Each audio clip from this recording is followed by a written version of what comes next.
Hey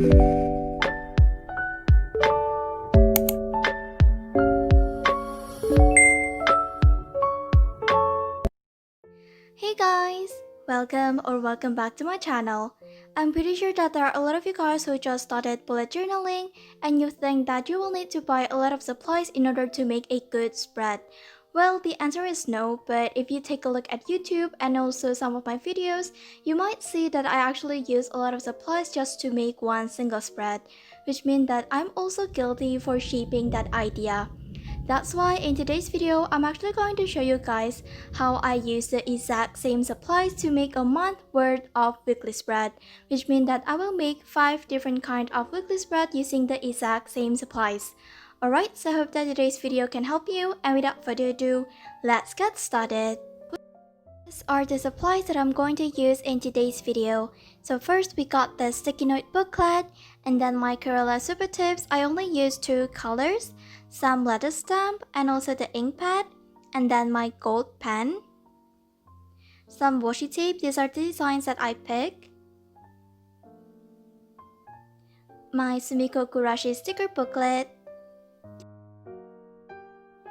and also some images that I printed out from the internet.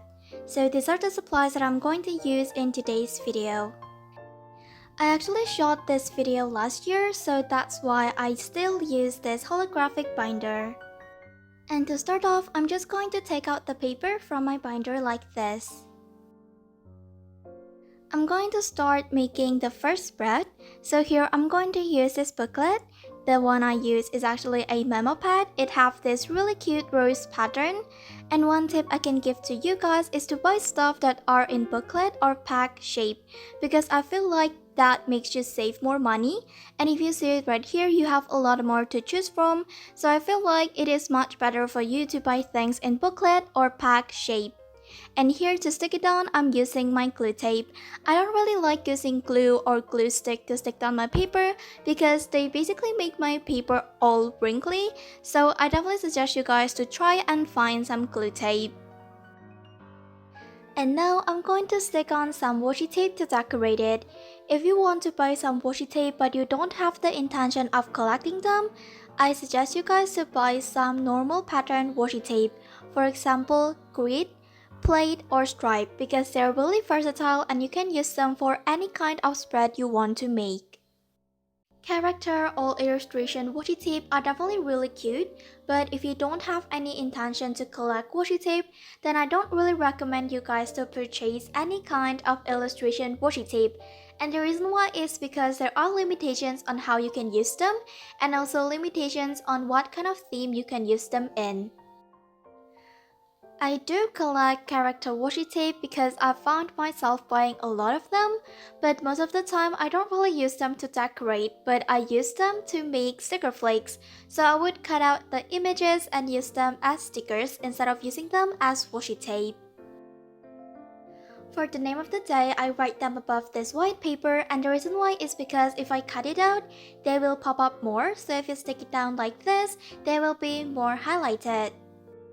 You don't really need to worry about not having a lot of supplies because you can always print out stuff from the internet. Just make sure that you don't sell them and use it for personal use only, then you will be fine. For example, here I found some images that I really like in Pinterest and I just print them out and I feel like it looks really good. For those of you who don't know how to decorate their spread or how to pick out the items that you should buy, I actually have a complete guide about how to start bullet journaling. I will put the playlist in the info card, so please be sure to check it out because I told you guys from A to Z all about bullet journaling. And here for the last touch, I'm going to use my letter stamp. This is definitely one of the items that I really love and I feel glad that I bought it because it definitely helps me a lot. Especially for those of you guys who don't have a good handwriting, this will help you. Alright, so that's it for the first spread. Now we're going to start making the second spread. I just start off by taking out some memo pads from the same booklet that I used earlier, and I'm going to arrange it to collage kind of style on the right side. I will try my best to link everything I use in this video in my description box, so if you guys are interested, be sure to check it out. Since I'm going to use the right side or the second page as somewhat decorative spread, so I will focus on decorating it, I decided to pack every schedule I have in the first page. So here I'm going to divide the page into 7 sections so I can have one section for every single day.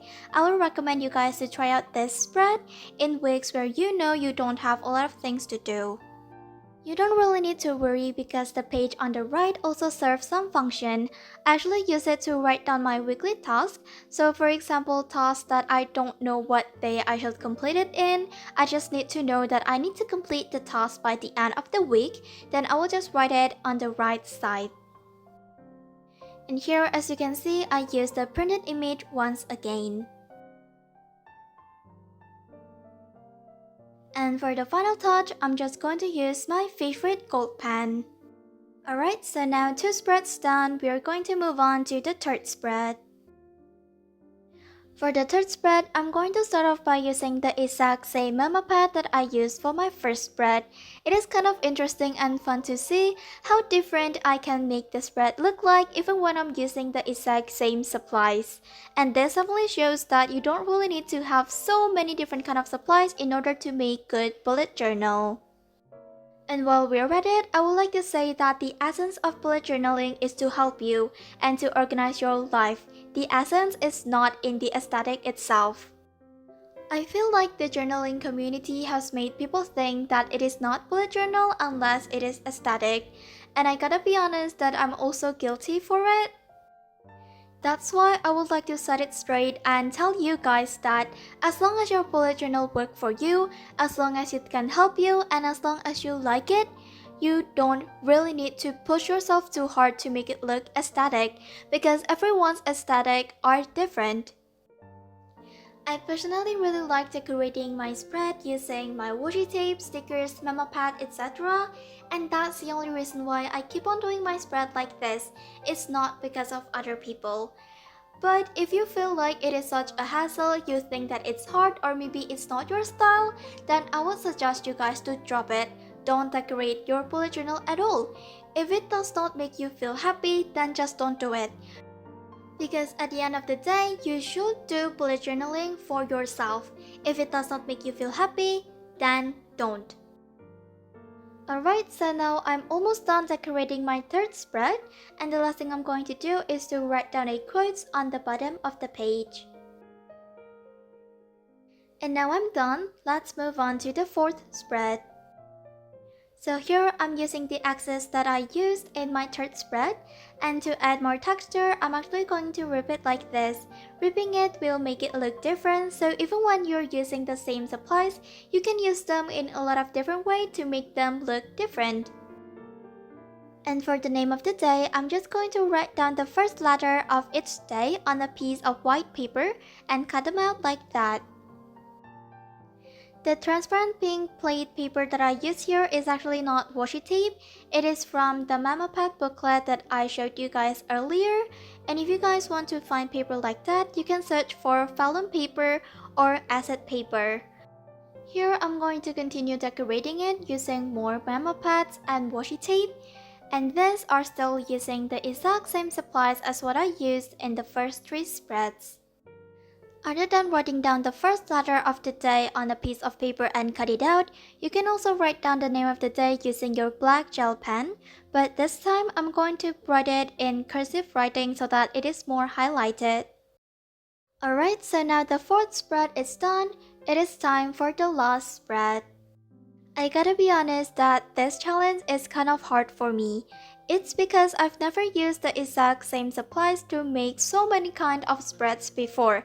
I would usually change out 1 or 2 things at least, but I've never really tried using the exact same supplies to make 5 different kinds of spread. So it was definitely really challenging for me, but it was also really fun. And it makes me realize that I don't really need to buy so many stationeries, because even when you are using the exact same things, you can make so many different kinds of spreads.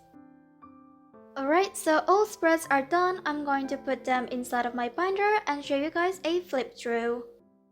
Starting from the first spread, this is what it looks like. I really like the result, and since we're using the exact same supplies, every single spread actually fits each other really well. And I wouldn't think that I used the exact same supplies to make every single one of them, because they actually look really different. They just seems like they are made based on one theme or one color palette, but I would never think that I use the exact same supplies for every single one of them. But what do you guys think? Alright, so that's it for today's video. I hope that today's video can help you and somewhat inspire you. If you guys have any kind of video ideas or video suggestion, feel free to leave comments down below. And don't forget to like, comment, and subscribe. See you guys in my next video. Bye!